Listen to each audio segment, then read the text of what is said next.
nggak apa-apa kakak. Kantor Gubernur Wilayah Cirebon. Kamu udah dapat penumpang belum? Belum pak, baru berangkat. Sehari setoran berapa? Setoran 80 pak. Oh 80. Wah, sehari setoran 80. Sekarang sudah? Dapat baru nih pak, baru dapat. Ini buat setoran nih. Setoran. Ini buat ke rumah buat istri.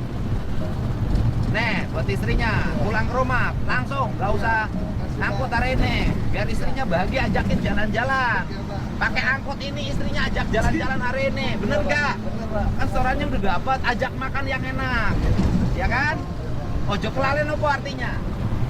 Alhamdulillah bersyukur. Bukan, kalau ojo kelalen apa bahasa Cirebon? Oh, bahasa Cirebonnya Bahasa Indonesia apa kan orang Cirebon? aja beli kelingan pak. Ah, Aja beli kelingan. ojo Aja beli kelingan. ojo beli kelengan. Iya. Artinya apa? Artinya jangan lupa. Oh, jangan lupa. Ayo. Kamu waktu itu sama siapa?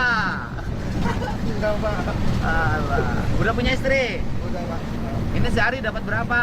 Cari nggak tentu sih pak. Berapa? 200 saja nggak dapat. 200 setor 80. 100 kebagian enggak? Enggak. Enggak. Oh, Sekarang jadi biasanya kebagian berapa? 50 paling pak. Oh, 50.